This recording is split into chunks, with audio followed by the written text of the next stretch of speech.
prazer estar aqui de volta. Eu acho que eu vim aqui em 2018, se eu não me engano. E é um prazer estar aqui falando sobre uma das que eu considero, não só eu, mas grande parte dos psiquiatras, a maior revolução aí, provavelmente, nos últimos 30 anos da psiquiatria. Por quê? Porque eu vou falar aqui sobre esquetamina intranasal. E eu não vou falar uma novidade, eu não estou falando de uma medicação nova, eu não estou falando de algo que foi acabado de ser descoberto, mas sim algo que foi reproposto, que se descobriu algo que é muito maior do que ele fazia antes, que era a anestesia. Por que eu falo isso? Porque quando a gente fala da esquetamina, aqui eu estou falando mais ou menos o que a Apple fez. A Apple, eu não sou um grande fã de Apple, eu tenho um Mac, mas não uso iPhone, etc. e tal. O que é a Mac? O que a Apple faz? Ela pega coisas que já existem, junta tudo e entrega algo melhor. E é isso que está acontecendo aqui. A esquetamina é uma medicação de 1963, acetamina, a mistura racêmica, e agora está vindo na forma de um isômero, que é a esquetamina, de um novo jeito de ser aplicado, não invasivo, não endovenoso, que consegue trazer resultados surpreendentes na prática clínica. Eu vou mostrar para vocês o porquê. Antes de mais nada, tá? Esses são os meus conflitos de interesse, toda aula de indústria farmacêutica a gente fala. Eu brinco que eu cuspi para cima, eu vim para a psiquiatria, eu queria ser engenheiro da computação até os meus 16 anos, e quando eu escolhi fazer medicina, eu quase fiz psicologia antes, minha mãe é psicóloga, meu pai é engenheiro, e quando eu decidi por psiquiatria, eu vim para ser psicoterapeuta, eu queria ser psicanalista da sociedade, eu era contra a indústria farmacêutica, minha mãe me tratava com homeopatia a minha vida toda, pasmem. Tudo que eu não sou hoje, eu não sou terapeuta, eu não me trato, obviamente, com homeopatia, e eu vim para a psiquiatria e trabalho com a indústria farmacêutica e amo o que eu faço, adoro falar sobre psicofarmacologia, e aqui a gente consegue ver realmente verdadeiros milagres acontecendo na vida das pessoas. Curiosidade à parte, essa semana saiu na Molecular Psychiatry um artigo importante, interessante, mostrando a desconstrução da hipótese serotonérgica dentro dos quadros de depressão. Pois é. Esse artigo mostra que a fundamentação serotonérgica monoaminérgica não é sustentada pelas evidências atuais e que essa não poderia, provavelmente, ser uma explicação para os quadros depressivos. O buraco é muito mais embaixo, eu quero mostrar para vocês o porquê que isso pode estar certo e o porquê que isso está errado. Nós temos grupos no WhatsApp, temos 70 grupos do BIP, que é o Instituto de Psiquiatria, né, de Neurociências. Quem quiser, é um prazer estar aqui com vocês lá, são grupos gratuitos no WhatsApp. Muito bom. Eu vou começar sobre o final. Spravato, para que serve? 2 indicações apenas de bula. Então, para você que vai fazer tudo on-label, que é o mundo ideal, que a gente sabe que não é necessariamente o mundo que a gente vai fazer, essas são as duas indicações que estão na bula. Depressão resistente ao tratamento, que a professora Nery, né, brilhantemente explicou para vocês. Episódio atual, moderado ou grave, que passou por 2 tentativas por tempo e dose adequado e falhou. Ponto. Isso é DRT. O paciente é bipolar. Opa, peraí, a gente está falando de um outro diagnóstico. Então, primeira coisa, antes de você falar que alguém tem depressão resistente ao tratamento, veja se você não está falando de uma pseudo-resistência. Se esse paciente não é um bipolar tipo 2, ou, no mínimo, um espectro, para quem acredita, eu acredito, né, que seria o transtorno depressivo maior com especificadores de transtorno bipolar, e você talvez esteja errando o alvo. Aí você não vai tratar com inibidor seletivo, com dual, com mirtazapina, você vai tratar com estabilizadores de humor, neuroléticos, etc. Então, sabendo que não é pseudo-resistência, essa é uma indicação. E ideação suicida, pacientes deprimidos com ideação suicida, onde a gente não tem nenhum tratamento hoje para essa fase aguda. Eu amo lítio, falo muito sobre lítio, é o fármaco que com certeza é o fármaco para mim mais importante da psiquiatria, mais até do que a esquetamina, mas o lítio não tem uma ação imediata no risco de suicídio. O lítio ele diminui em até 7, 8 vezes o risco provável, hipotético, pelos estudos, dependendo, tem gente que acredita que não seja tão alto, de alguém cometer suicídio. Porém, o efeito dele não é imediato. Clozapina pode tratar alguns pacientes com transtorno bipolar e esquizofrenia com risco aumentado de suicídio, mas todo mundo sabe que usar clozapina não é um passeio no parque, né? A clozapina deve ser mais utilizada do que a gente utiliza, só que não é uma droga para qualquer pessoa, tem que ter uma indicação mais precisa. E eletroconvulsoterapia. A eletroconvulsoterapia continua ainda sendo e vai continuar sendo por muito tempo o padrão ouro dentro da psiquiatria para quadros graves e resistentes, até os refratários, que são aqueles que falharam mais de 5 ou 7 vezes, dependendo da classificação. Só que você convencer alguém a fazer eletroconvulsoterapia é um outro trabalho, né? Então você tem 2 trabalhos, o de fazer e o de convencer alguém a fazer, apesar de ser o tratamento mais eficaz em termos de resposta e remissão. E eu confesso que depois da esquetamina, ao longo desses últimos 4 anos, eu tive mais de 100 pacientes que fizeram esquetamina. Antigamente, né, fez muito off-label o endovenoso, principalmente lá em São Paulo. Eu não tenho nenhum conflito de interesse financeiro nesse aspecto. Na minha clínica não faz esquetamina, eu nunca apliquei esquetamina, da minha mão nunca saiu nada. Eu sempre encaminhei para serviços como a Olixo, lá em São Paulo. Infelizmente, a gente não tem nem de perto, e isso aqui é um grande elogio ao empreendedorismo do Luiz, a gente não tem nem de perto uma clínica igual a Olixo, lá em São Paulo. Sinto muita falta, tenho uma inveja de vocês por terem isso aqui na cidade de vocês, mas a gente tem clínicas que fazem infusão, etc., e eu usava até agora o lançamento do Spravato. Mais de 100 pacientes, e eu com certeza indiquei muito menos eletroconvulsoterapia nos últimos 4 anos. Vários pacientes que eu talvez indicaria eletroconvulsoterapia resolveram com esquetamina. Então, sim, é um modificador de doença para algumas pessoas.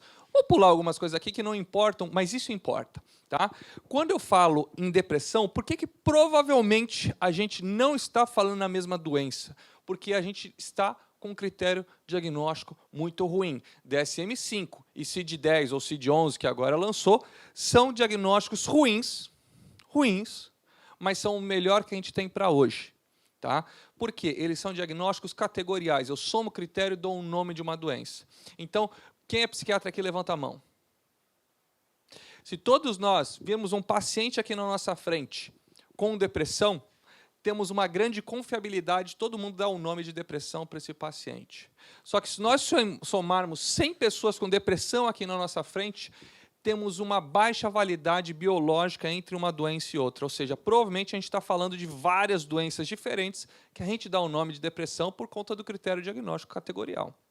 Se o ARDOC um dia vingar, que até hoje não vingou, já em 14 anos, tá?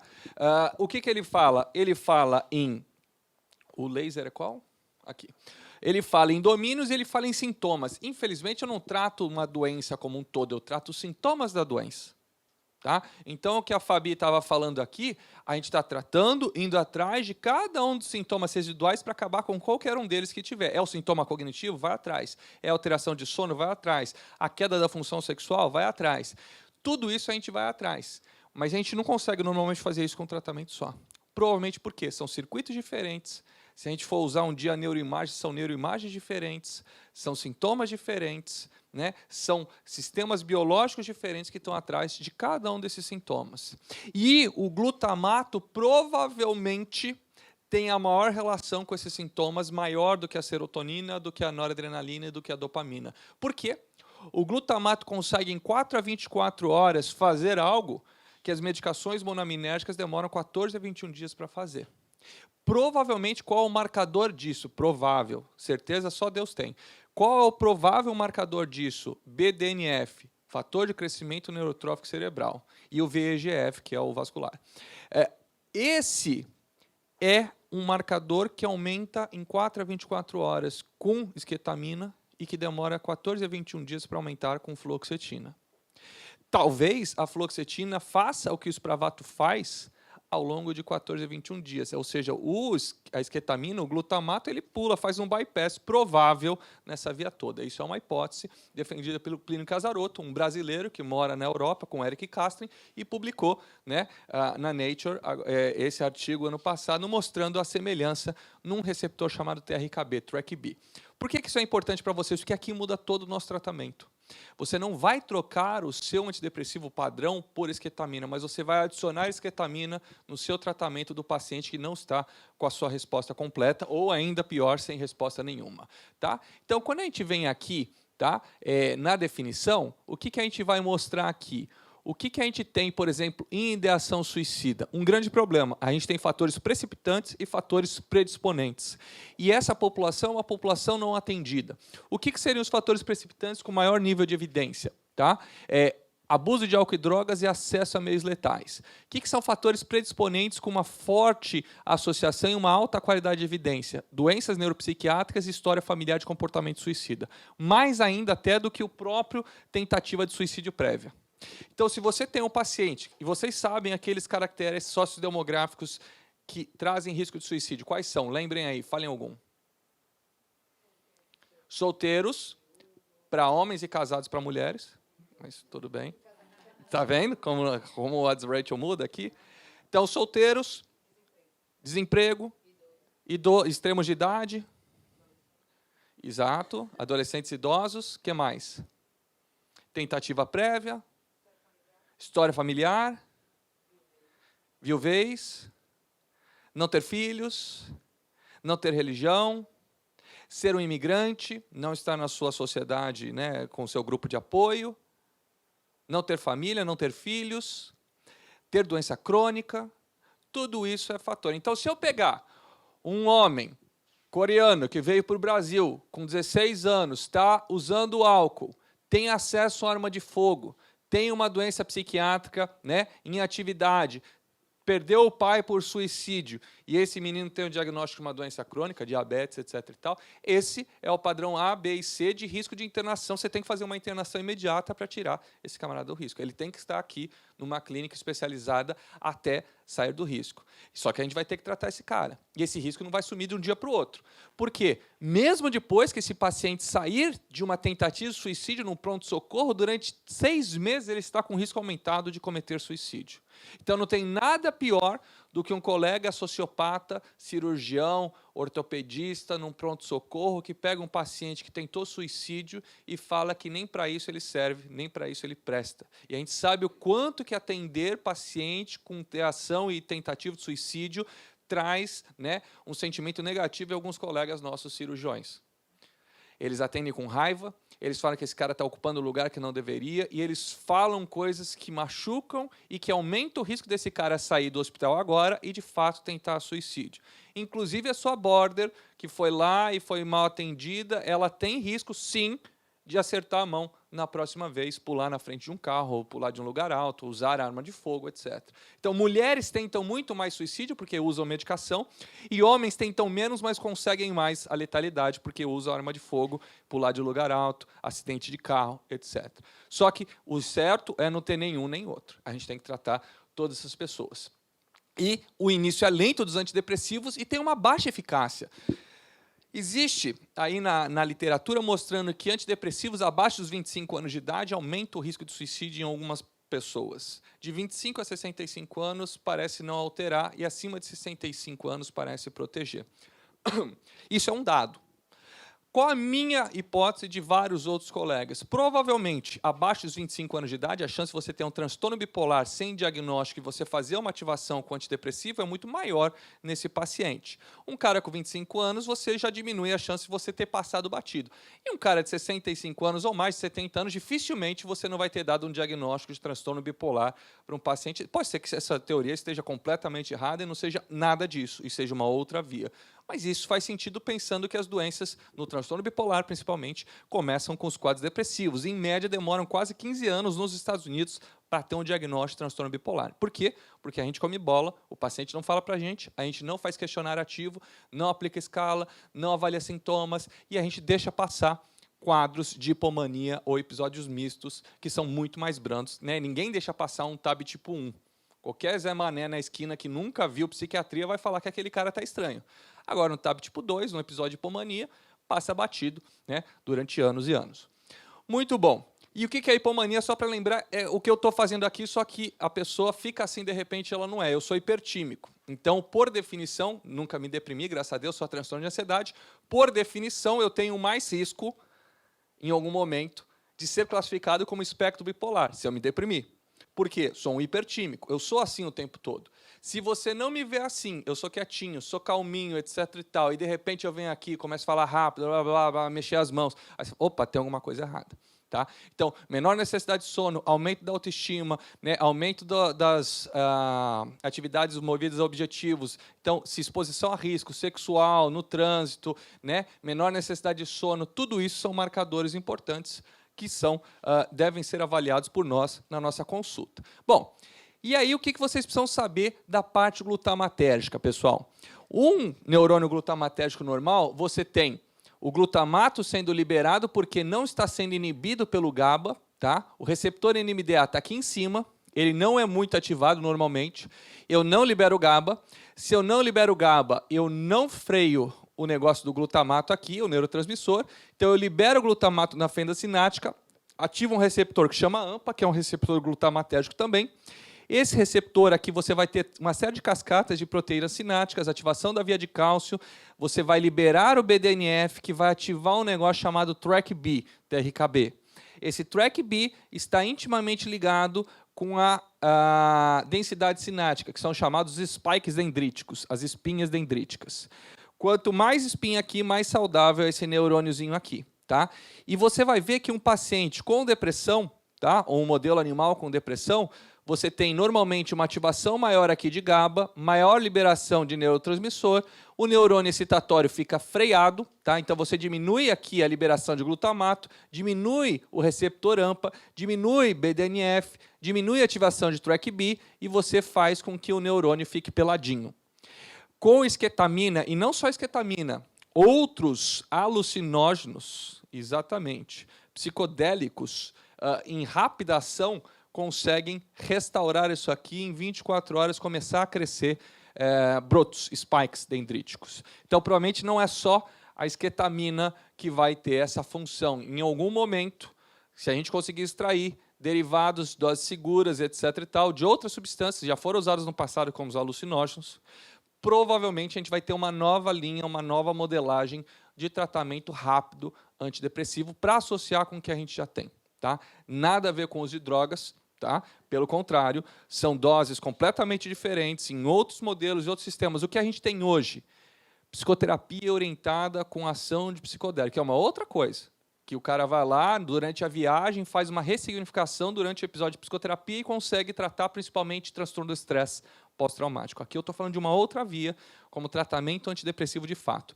Mas hoje não tem. Hoje a gente tem evidências sólidas de esquetamina. Tá? Muito bom. E aí? Todo mundo atuou, como a Fabi falou, desde 1900, da década de 50, em monoamina. Ou inibia mal, ou inibia um transportador serotonina, noradrenalina, dopamina, ou atua em receptor serotonérgico, noradrenérgico, dopaminérgico, e demora 14 a 21 dias. Já a via glutamatérgica, como é que funciona? Eu atuo em glutamato, eu atuo em receptor AMPA, em receptor NMDA, em canais dependentes de voltagem, BDNF, eu faço a via RAS-MK, AKT, mTOR, RAP quinase, que a rapamicina está envolvida ali. Essa via bonita aqui é a nova, né, é a nova vedete, tá, dentro da psiquiatria.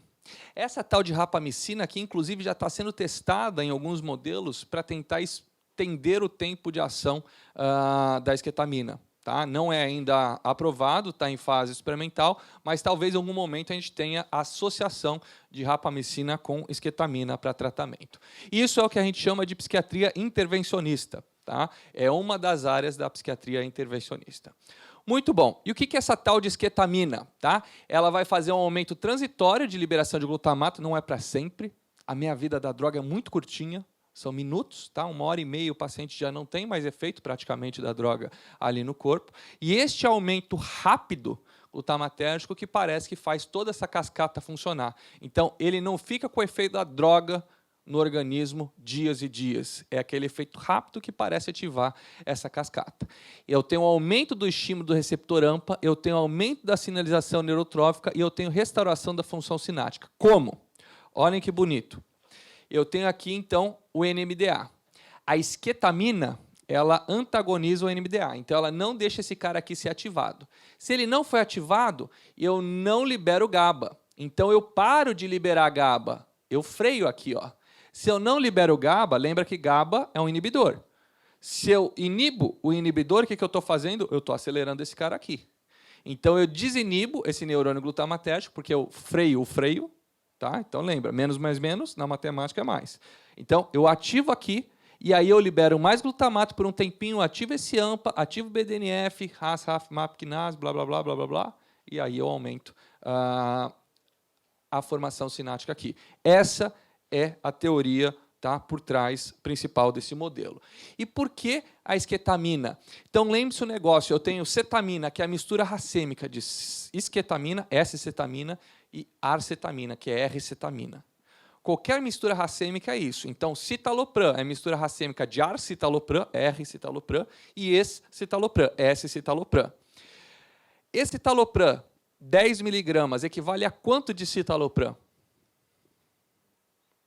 Teoricamente é 20, vocês têm razão, porque 20 de citalopram no corpo vira R e S na mesma proporção.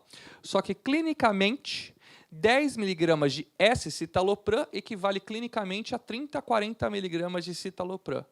Por que essa conta não bate, essa conta não fecha? Porque o arcitalopram, o R-citalopram, atrapalha o S. Então, o R-citalopram, quando você retira, você aumenta a potência. Porque o R atrapalha, o S ajuda. Se você tira o cara que atrapalha, aqueles 10 valem mais do que os 10 mais 10 do outro. Entenderam? Então, cada isômero é o quê? A isomeria, quimeria, você tem a sua mão. Ela é igual para os dois lados, só que ela é espelhada. Tá? Então, cada um dos lados dela, quando você separa, vai ter uma meia-vida, um local de ação, um mecanismo. E aqui, a esquetamina, ela tem 3 a 4 vezes mais afinidade pelo receptor MDA do que a R-cetamina.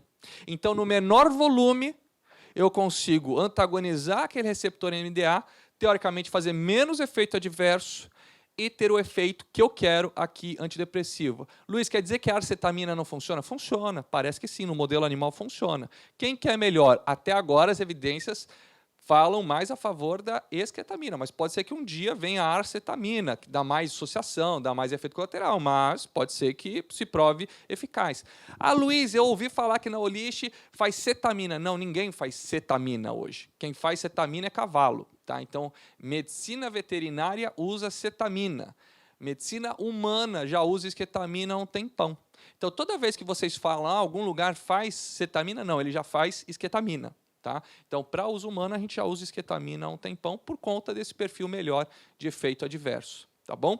Aí a droga Special K, né, o Calvin Klein, né, a ketamine da balada, não tem nada a ver com isso, porque o que eles fazem na balada é pegar a cetamina veterinária, desidratam isso, vira um pozinho, ensinando a fazer droga, né? Vira aquele pó, e esse pó, as pessoas com ideia de jirico, misturam às vezes com cocaína, às vezes sem cocaína, e põe no nariz para absorção nasal. Só que você está falando de gramas de cetamina, e nem de esquetamina, é de cetamina mesmo, e gramas. E aí você tem o risco enorme de abuso, dependência, risco renal, risco vesical, você tem uma série de coisas. Nada foi disso encontrado nos estudos com esquetamina. Porque aqui eu estou falando que vocês vão ver, a dose aqui no máximo 84 miligramas de esquetamina intranasal, não estou falando de gramas, de miligramas. Tá? Então, assim, não tem a ver a droga da balada com isso que a gente está fazendo aqui, tá? Para esses pacientes. Por que esquetamina dessa forma? Que é fácil de usar, é bem tolerado, tem uma rápida absorção sistêmica, a via de entrega intranasal não é invasiva e eu consigo uma absorção muito boa, de 25% a 50%. A endovenosa absorve 98%. A oral, só 8%. Então, a oral é a pior via que tem. E a intranasal consegue fazer uma ótima absorção, com menos efeito colateral. Eu não tenho uma passagem hepática importante, porque é na passagem hepática que a gente acaba com a droga. Então, se você toma esquetamina via oral, você passa na passagem hepática e você destrói a maior parte dela, você elimina do seu organismo. Então, a via intranasal é um ótimo substituto para uma via não invasiva, com uma absorção bem melhor, tá, do que a via oral. Muito bom. E como que você tem que saber como é que o paciente está? Depois tem as orientações, não vai ser você que vai aplicar, mas se você for orientar, o paciente está a 45 graus na cadeira, tá? Por quê? Porque a nossa via já é a 45 graus. Quando você põe mais 45 graus, você horizontaliza. E por que a gente horizontaliza? Para a esquetamina cair lá e ficar absorvendo, para ela não ir direto lá para a garganta, e para ela não voltar. Se você fizer reto aqui, você aperta aqui, o líquido cai. Se você vira tudo, você aperta, ele vai lá para a garganta. Quando você horizontaliza a via, você faz com que o líquido caia ali e fique ali absorvendo, e aí você tem a melhor taxa de absorção. Então, lembre-se disso. Sempre tem que ter uma boa instrução para quem vai fazer a aplicação. O paciente vai aplicar e alguém vai estar vendo. Por isso que o paciente tem que estar na posição bonitinha da cadeira para você não desperdiçar, né, a medicação. Se você fizer reto, vai cair. Se você fizer demais para trás, vai lá para dentro do nariz, para a garganta e acabou também. Aí você vai cair na via oral, não adianta nada. Tá? Esse que é o cuidado que você tem que ter, como qualquer coisa intranasal. Você tem que aproveitar a melhor parte da via. Muito bom. E aí, agora eu vou mostrar rapidamente como é que eles chegaram nessa esquetamina. Primeiro eles testaram cetamina intravenoso em 2012, a Janssen, tá? 0,5 miligramas por quilo em 40 minutos, 2 a 3 vezes por semana. Para quê? Para testar aquela hipótese de 2000, mostrando que cetamina era uma revolução na psiquiatria. Legal. Testou? Funcionou? Funcionou. Bacana. Aí eles fizeram um proof of concept, uma prova de conceito da S-cetamina, numa dose menor. Lembra que é isômero? Lembra que tem afinidade menor? Então eu uso uma dose menor, intravenoso, 0,4, 0,20 miligramas por quilo. Funciona? Funciona. Pô, bacana. Então vamos agora testar uma farmacocinética nasal. Será que dá para aceitar? Será que o nariz cai? Será que a pessoa espirra? Será que... Não, vamos ver como é que funciona. Funciona? Pô, legal, bacana. Então vamos fazer um proof of concept dessa esquetamina intranasal, 28, 56 e 84 miligramas. E agora vocês precisam entender, não existe frasquinho de esquetamina com dose diferente. É tudo 28 miligramas. Então, se você quer fazer a dose mais alta, que são 3 dispositivos, você vai usar 3 dispositivos. Não tem um dispositivo com 84. Então, se algum paciente veio para você, fez em outra clínica e falou, quanto você fez? Ah, fiz um dispositivo no nariz, esse paciente fez subdose. Alguém errou, feio, aí. Tá? Então, para fazer a dose ideal de 84 miligramas, que é a dose mais alta para a ideação suicida, você precisa pôr 3 dispositivos no nariz. E cada dispositivo tem 2 puffs. Então, ele vai fazer 6 puffs. Como é que funciona? Você dá um puff no nariz, pum, fecha com o outro, deixa ali, põe no outro nariz, aperta, acabou. É isso. Você espera mais 5 minutos e faz o próximo dispositivo. Espera mais 5 minutos e faz o próximo dispositivo. É isso. Tá? Então, o paciente nunca, não é que nem Aerolink que você faz e testa para ver se o remédio está lá, que você vai perder R$1.000 em cada apertada do dedo. Né? Então, a medicação está lá, é direto no nariz do paciente, apertou uma vez no nariz, apertou outro no outro nariz, acabou. Espera 5 minutos, faz de novo. Se for 56 miligramas, espera 5 minutos, faz de novo. Se for 84 miligramas. Nos estudos aqui que eu vou mostrar para vocês, pessoal, tem 8 estudos, tá? 3 de doses agudas, 3 de manutenção e 2 de ideação suicida. O que a gente viu? Que você nunca usa sozinho, é sempre Spravato mais antidepressivo. O placebo também foi comparado com antidepressivo. Qual? Esse talopram, sertralina, Venlafaxine e duloxetina. Ah, Luiz, eu quero usar com mirtazapina. Pode, pode. Quero usar com vortioxetina? Pode, pode. Quero usar com triciclo? Pode, pode. Mas o estudo foi com esses 4 aqui, sem diferença entre eles. Tá? Bom, e esses resultados, quais foram? Pessoal, eles excluíram tudo que vocês gostam na vida real. Tá? Excluíram bipolar, excluíram toque, excluíram deficiência intelectual, excluíram transtorno de personalidade borderline. Ou seja, paciente de estudo é um paciente do mundo real. Irreal, é de 18, normalmente é 65 anos, sem comorbidade, não usa droga, não tem lá, não tem isso, não tem aquilo. Então, saibam que estudos, muitas vezes você não consegue ver aquilo que está no estudo, de todos os estudos, na sua vida real, porque você tem critérios de inclusão bem rígidos e critérios de exclusão rígidos. No seu consultório, você não exclui o paciente que bebe mais e bebe muito no final de semana. Aqui vai excluir. Ele fez uso abusivo? Vai, então vai excluir. Então, isso vocês têm que lembrar. O estudo é um mundo ideal. O STAR-D é um mundo real. O STAR-D é um mundo, né, é um estudo naturalista, você vai acompanhando. E você vê que o resultado é bem pior que os estudos que você faz no mundo ideal. Tá? Muito bom. Excluo esses pacientes. Aí eu faço a fase de indução, manutenção e depois eu continuo. Aqui ele faz 2 vezes por semana, por um mês. Aqui ele faz 1 vez por semana, por um mês. E depois ele vai escolher se vai fazer, o médico vai escolher se vai ser semanal ou quinzenal, a depender do resultado. Se passou para quinzenal, piorou, volta para semanal. Tá? Esse é o esquema no grosso. Como é que é o Spravatinho? Lembre-se disso. Tá? Dispositivos. Você quer usar a dose maior, 3 dispositivos. Quer usar a dose inicial padrão, 2 dispositivos. No resultado aqui, a gente tem um NNT de 5 para remissão e NNT de 6 para resposta. O que é o NNT? Number needed to treat. Número necessário para tratar. Então, um número NNT abaixo de 10 na psiquiatria é um número bom. O número de 10 a 20 é um número meia boca, mas é ok ainda dentro da psiquiatria, porque a psiquiatria não é lá grandes coisas ainda, infelizmente. Tá? O número acima de 20 é um número que não serve para a gente. Tá? E o NNH, Number Needed to Harm, número necessário para causar algum tipo de efeito adverso. Então, eu posso falar um NNH, por exemplo, de engordar. Então, a olanzapina, engorda ou não engorda? Se eu der para 10 pacientes, quantos engordam? Tá, vai, vamos lá. 10, tá. 8, sei lá.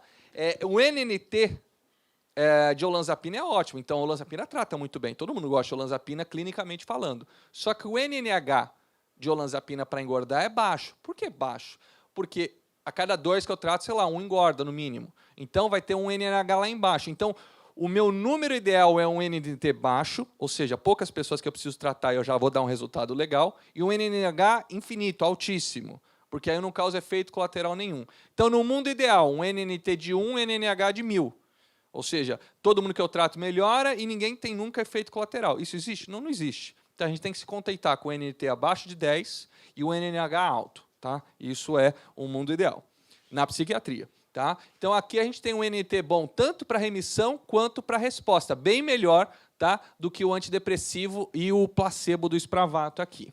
Bom, e aí? Funciona? Funciona. Ó, se diferencia muito bonito do placebo. Só que 2 e 3 dispositivos não se diferenciaram aqui. Só que na minha clínica, não sei, Fabi, você acha que 3 dispositivos são melhores que 2? Bem melhor. Eu também acho que é bem melhor. Doses mais altas são doses melhores, com limitação. Tá? Se você der uma dose muito alta, você perde efeito. Então, é uma curva em U invertido. Nada não funciona, uma dose boa está no pico do efeito, uma dose alta cai o efeito ali. Tá? Beleza, mas nesse estudo não mostrou diferença. Por quê? Aí são suposições que a gente faz depois que estuda.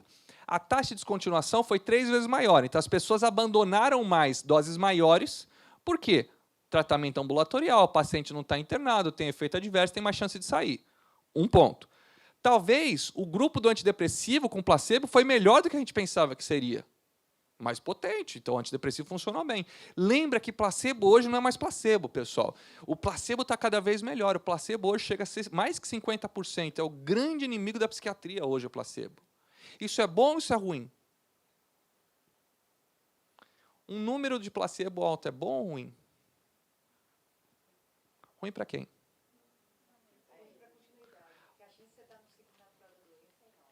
Exato, então assim, eu tenho um problema porque a indústria não quer, porque é difícil provar que alguma coisa é melhor que o placebo, eu posso estar na continuidade, pode ser um efeito que não é farmacológico, pode ser 1000 coisas. Só que o placebo de hoje funciona 50%. O placebo de 1970 era 25%, 20%, 30%. Por que o placebo melhorou? A farinha está melhor? Ninguém sabe, são dados estudados. Mas o que a gente acredita? Tá? Que hoje a gente faz estudos, que você avalia o cara, você dá voucher para ele vir, você vê o cara 2, 3 vezes por semana, se ele falta, você liga para saber o que aconteceu, se ele machuca o pé, você faz massagem, você põe psicoterapia, você põe grupo de apoio, você avalia o cara depois. Tudo isso é cuidado, tudo isso é humano, e isso tem um efeito. Senão, a homeopatia que a minha mãe tinha me dado quando era pequeno nunca teria funcionado, um xamã nunca teria efeito nenhum. Né? Ou seja, essas coisas funcionam e funcionam muito bem. O paciente pode sair muito melhor da nossa consulta, na nossa primeira consulta mesmo, sendo um quadro grave. E você não é mágico. Você é um cara acolhedor, você deu esperança, você deu um monte de coisa, mas biologicamente falando, ele teoricamente está igual o que ele estava quando entrou. Então, este efeito é muito grande. E esse efeito é um problema para a indústria farmacêutica, porque a medicação dele tem que ser melhor que tudo isso. Beleza. E eu posso ter diferença no estágio 1 e estágio 2. O que eu quero falar para vocês? No papel, 2 é igual a 3 para depressão resistente. Na pré-ideação suicida, não, 3 sempre. No papel. Mas o que eu faço? Começo com 2, já escrevo no papel que ele vai fazer 3.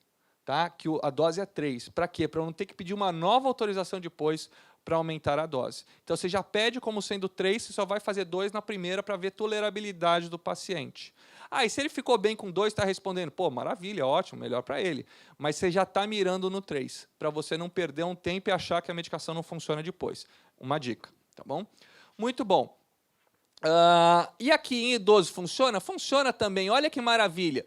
27% de resposta versus 13% no placebo. 17% de remissão versus 6 e 7% no placebo. Dona Fabiana, 27 é melhor que 13?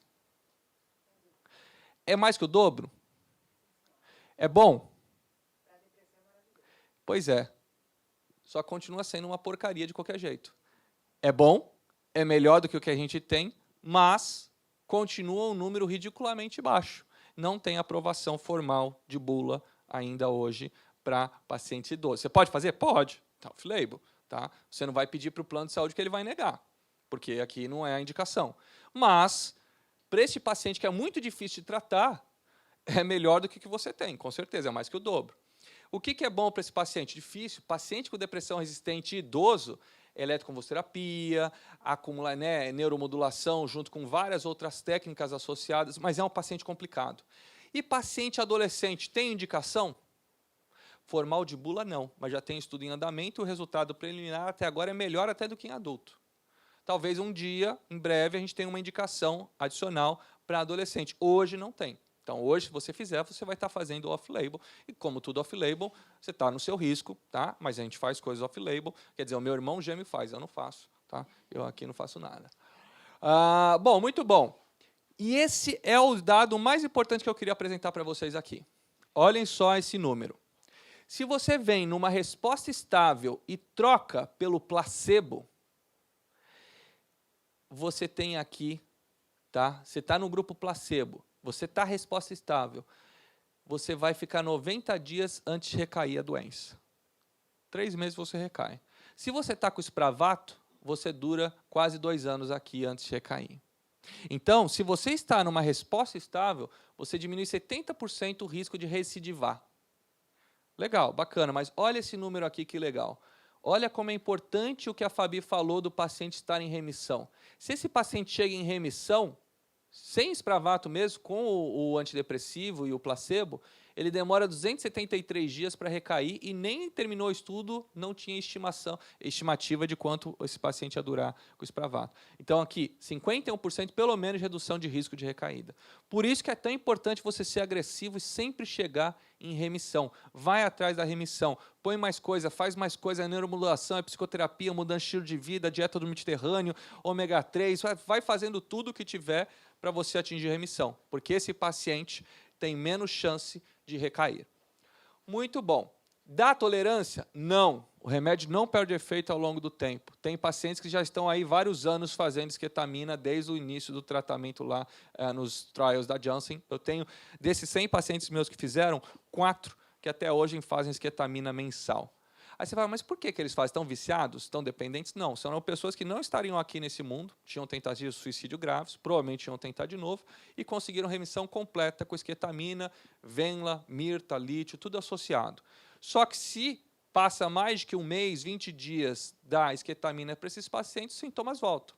Então, a esquetamina, com certeza, foi um modificador e continua sendo um modificador de doença. Esses caras não estariam funcionais, trabalhando, faria Alzheimer's, blá, blá, blá, blá, blá, blá, se não fosse a esquetamina. Eles teriam provavelmente morrido, se suicidado, porque foi assim que eles entraram no tratamento lá atrás, quando era off-label, tinha mais risco. Hoje está muito mais fácil prescrever. Quem levanta a mão aqui, quem já prescreveu esquetamina de qualquer forma para algum paciente? Tá. De vocês, quantos foram Spravato já? Tá. Pessoal, vocês têm que aprender a manejar a medicação glutamatérgica. Vocês têm, com certeza, um monte de paciente que se encaixa em depressão resistente e que vocês vão continuar tentando fazer um monte de coisa e esse paciente vai agravando a cada ponto. Não quer dizer que a esquetamina vai ser para sempre, mas você tem que trazer esse cara para a remissão e depois ver o que você vai fazer para manter essa remissão. A minoria vai ficar com esquetamina forever. Esses estudos aqui são de 6 meses, né? 6 meses depois de estabilidade. Alguns vão ter, mas para esses caras, se for a solução da vida deles, ok. Se a eletroconvulsoterapia for a solução da vida deles, ok. O que não pode é ficar um cara moribundo. Tenho certeza que todos vocês têm vários pacientes que são resistentes, alguns são refratários, que é a antiga terminologia que a gente usa, mais de 5 falhas, e vai levando, porque o paciente se acostuma a viver no INSS, se acostuma a viver daquele jeito, meia boca. O Boechat, ele falava isso, né? Ele até falava um palavrãozinho assim, tem um cacetinho que vai embora da sua vida e você fica sem aquilo. Você perdeu 10, 15%, paciência, eu perdi o dedo. Mas eu funciono com o resto, mas não é isso que a gente quer. Não quer. Só que o Boechat é um cara que está ali em cima, perdeu 5 dedos, continua lá em cima. Morreu prematuramente de um acidente de helicóptero, né? Agora, se o cara não está lá em cima com QI altíssimo, funcionalidade lá no alto, se você perder 5 dedos, você não trabalha. Então, a gente tem que lembrar disso. Quando a gente olha um Leonardo da Vinci, mesmo com TDAHzão, o cara foi o maior gênio da história, que escreveu tudo, fez tudo. Só que ninguém queria contratar ele. Era difícil, porque ele não entregava o projeto, ele demorava, ele enrolava. Michelangelo era um cara meio distímico, meio bravo, mal-humorado, só que muito metódico, terminava tudo que começava. Leonardo da Vinci e Michelangelo estavam na mesma época. Se Leonardo da Vinci tivesse um tratamento bom de TDAH, com certeza ele dava um pau geral no Michelangelo. Como não deu, né, eles ficaram ali, mesmo com a doença dele. Agora, um TDAH com QI baixo, o que acontece? Criminalidade, problemas na escola, etc. O TDAH com QI normal vai se arrastando e vai passando. E o TDAH com QI alto é um gênio de qualquer jeito, é um gênio tratando ou não tratando, só que se tratar, ele voa. Aqui é a mesma coisa. Uma depressão com alta funcionalidade, mesmo o cara deprimido, ele ainda está meia boca bom. Só que não é isso que você tem que se contentar, ele poderia ser muito mais. O cérebro dele está fritando enquanto você mantém sintomas. Muito bom. E agora, para terminar, eu vou mostrar aqui os dados, tá, de ideação suicida. Olha esse dado que bonito. Quem aqui já aplicou Madras, a escala Madras, uma vez na vida? Levanta a mão. Tá? A escala Madras, você diminuir 12 pontos em 4 horas ou 16 pontos em um dia é muita diminuição, pessoal. É muito ponto para você diminuir. Ou seja, o que você mostrou com esse estudo? Que em 24 horas, esse cara tinha um delta de 4 pontos a menos na Madras do que o cara que estava com antidepressivo e o placebo intranasal. No primeiro dia. O cara está curado? Não. Está remitido? Não. Um ou outro dá sorte de estar, mas assim, a maioria não. Então, você não pode vender uma falsa promessa para o cara que no outro dia ele vai estar ótimo. Provavelmente ele não está, mas ele vai estar com menos pontos na Madras, provavelmente. E se ele não melhorou na primeira, dá o primeiro mês para ele. Se não mudou nada em um mês, cara, ele falhou. Aí não adianta você insistir também. Deu um mês de Spravato, fez tudo bonitinho, não respondeu nada, esse cara não vai responder com 2, 3, 4, 5, 6 meses. Vai para outra, vai para a eletroconvulsoterapia, associa outra coisa. Agora, melhorou, ele pode continuar melhorando. Remitiu, ele pode continuar remitido. Tá? E qual que é o dado importante? Foi melhor durante todo esse primeiro mês em relação ao tratamento padrão. E o que é o tratamento padrão? Internação. Então, o cara vinha para o list, ficava 18 dias com a equipe toda no pé dele. Então, ele tinha 4 interações mínimas com o médico, 8 interações com o profissional da área de saúde, tinha atendimento, segmento no pós-alta, ou seja, é o melhor tratamento, mas o Spravato, não é um ou outro. É tudo mais um negócio. E vocês sabem, só do paciente entrar aqui, às vezes ele já melhora. Só de estar num ambiente seguro, que vai ter uma terapeuta, que vai lá conversar, vai ter a TO, vai ter a médica, a família, o horário, né? Os pais saem do pé dele porque ele está num ambiente seguro. Tudo isso tem um efeito terapêutico. Só que eu tenho que pôr mais efeito terapêutico ainda. Tá? Muito bom. Funciona? Funciona. Funciona melhor que Neurolet segunda geração. Tá? Perfil de segurança, só para terminar, é um tratamento extremamente saudável. Fabi, quais são os efeitos colaterais que você tem nos seus pacientes com Spravato? Dissociação. Voltou. Tô com preguiça. Às vezes dissociação, um pouquinho de sedação e, eventualmente, um pico leve transitório de hipertensão. Já teve algum paciente que você teve que interromper porque não dava mais por causa da hipertensão? Não. Não. Na USP fizeram mais de 3.000 aplicações, antes de Spravato, nunca teve complicação. Teve algum paciente, a dissociação é necessária para ter efeito antidepressivo? Não. Não. Isso era um conceito antigo. Conceito antigo. 40% das pessoas vão ter dissociação, 60% não vão ter, e você tem 70% e 80% de resposta. Ou seja, não tem a ver com a dissociação. Eu quero ter o barato. Não tive. Tive, foi horrível. Tanto faz. Se a dissociação acontece, o que você faz?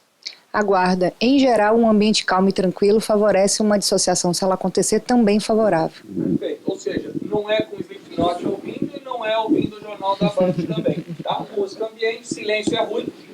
Música ambiente de elevador é bom. Música muito barulhenta é ruim. A pior dissociação que eu tive em paciente meu foi um cara que estava no Hospital Público de São Paulo, tratamento endovenoso, um protocolo de dor. E esse paciente que aconteceu estava lá com mais 18, 20 pessoas fazendo o remédio de dor, EV do lado. Sabe aqueles de hospital público? Todo mundo sabe, todo mundo já passou por isso. E aí estava passando o Datena lá na TV, o cara teve uma dissociação, entrou o Datena na TV e falando, saiu gritando. Bom, resumo da história, esse cara não fez mais esketamina, ficou traumatizado, porque era tudo que não deveria estar no ambiente, cheio de gente, era endovenoso, fazendo ali, sem controle, sem bique, né, bomba de infusão, sem controle de pressão, tudo para dar errado. Então, quando a gente faz tudo para dar errado, a chance de alguma coisa dar errado aumenta. Aqui, você já teve algum problema desse? Não, eu tive uma dissociação ruim, o paciente, eu tive que convencer a fazer novamente, porque o anestesista e o psiquiatra que estavam fazendo estavam empolgados com a nova lei de armamentos, eles estavam conversando sobre isso. Então, tome cuidado com o que você está falando. O paciente não está em outro... Ele pode até lembrar depois, mas é um ambiente... O que é dissociação? Normalmente não é psicose, tá? É bem diferente da psicose de verdade. Então, mesmo quando o modelo... queriam estudar a esketamina como modelo de esquizofrenia, não. O que se tem em dissociação normalmente é uma sensação de sair do corpo, uma percepção diferente do tempo, do espaço, do som, do barulho, mas normalmente não é uma psicose, não é delírio e não é alucinação, pessoal. É uma sensação esquisita, normalmente de sair de corpo, de fazer coisas. E se o paciente mantém o olho aberto, diminui esse incômodo. Então, se ele fechar o olho e está viajando grande, às vezes ele se sente pior. Claro que cada um é de um jeito, mas normalmente isso. Musiquinha ambiente, lugar tranquilo, não lota a sala e não libera esse cara muito rápido, pessoal. O que vocês vão ver? Que os pacientes, eles vão demorar mais ou menos 1h30 para voltar ao normal. Não é 1 hora, só menos da metade está normal, em 1h30. Então, esses 30 minutinhos a mais faz toda a diferença. Então, na clínica, não faz overbooking de hora em hora, faz de 1h30, 1h30 para você dar tempo desse cara fazer isso. Então, qualquer coisa que tiver, espera. Precisa dar Rivotril, diazepam, prazolam? Não. Se quiser dar, pode, mas não vai acontecer nada se não der. Em 1h30, esse cara vai estar de volta ao normal. Só que você não pode dar isso aqui para grávida, então olha se a paciente não está grávida, não está amamentando quando chega. Luiz, é seguro? Provavelmente é, porque a esketamina é uma droga segura, com meia-vida curta, etc. e tal. Só que essa não é a indicação. Então, assim, tá grávida, já tem mais risco de ter complicação, vai para a eletroconvulsoterapia, que é um tratamento padrão para esse tipo de paciente, já está na literatura, não tem nada de risco para o bebê, etc. e tal. Não vai fazer novidade, tá? Em grávida, a não ser que esteja tudo muito combinado, mas é fora da bula, tá? Bom, aneurisma vascular é contraindicação, hipersensibilidade, toda droga vai falar isso, hemorragia intracerebral e quem teve no último um mês e meio um infarto agudo, um evento cardiovascular. O paciente chegou com uma pressão 18/10. 18/10 é exagero, mas 15/9. Está mais do que os 14/9 lá que a gente orienta. Espera 5, 10, 15 minutinhos, vê se não é ansiedade antes de começar o procedimento, vê se não é vontade de fazer xixi, vê se não é dor no dedinho do pé, vê se não tem alguma coisa e mede de novo. Aferiu de novo, está normal? Pode fazer. Aferiu de novo, está maior que 14/9? Manda o cara para o cardiologista, faz controle pressório, depois volta quando estiver regularizado. Não vai se arriscar em fazer bem naquele cara que está 18/10, que pode ser aquele cara que vai dar o problema para você. Bom, e o que você tem que fazer se o paciente usa alguma coisa? Se ele usa Ritalina, Venvance, Stavigile, pode aumentar a pressão sanguínea? Pode. Então, o que eu falo ao meu paciente? Faz no primeiro horário na clínica o Spravato e depois de 2 horas faz ou o Rivotril, que é depressor, o clozapam, o prazolam, etc., ou o seu psicoestimulante. Não faz antes para não aumentar a pressão durante o pico da droga. E se estiver usando Parnat? Vê se o paciente, se ele tiver hipertenso, não faz. Se ele não tiver hipertenso, pode fazer.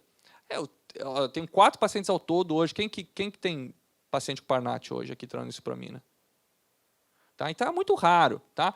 Quem está é uma exceção, e aí você pensa nessa exceção e vê se o cara não está com tiramina alta, blá, blá, blá, blá, blá, blá. Bom, pessoal, desse jeito eu acho que a gente conseguiu abordar tudo. Tá? O dispositivo é esse, 2 pontinhos verdes, aplicou uma vez, vai ficar um pontinho branco, um verde, aplicou 2 vezes, vai ficar 2 branquinhos, o dispositivo está vazio. Se você tiver aquele drogadito que vai na clínica dar o lixo, no lixo, para procurar dispositivos Spravato para ter barato, não dá. Tá? A quantidade de líquido que sobra ali não dá para fazer nada com isso. Então, não é uma preocupação o lixo hospitalar, nesse caso aqui, não tem nada. Tá? Pessoal, muito bom. Acho que com isso a gente encerra. Só para terminar, fase de indução 2 vezes por semana, fazendo 2 dispositivos ou 3 na depressão resistente ao tratamento, depois passar para 1 vez por semana, depois, por 6 meses, você escolhe se é 1 vez por semana ou quinzenal. Se for ideação suicida, 3 dispositivos por 1 mês. Acabou o mês, acabou o tratamento. Aí você vai ver se esse cara vai entrar para esse protocolo de DRT ou se ele vai seguir com o tratamento dele de lítio, venlafaxina, mirtazapina, o que quer que ele esteja usando. Tá bom? Pessoal, acho que com isso a gente encerra aqui. E aqui fica o meu agradecimento e o link do grupo do BIP. Obrigado, pessoal.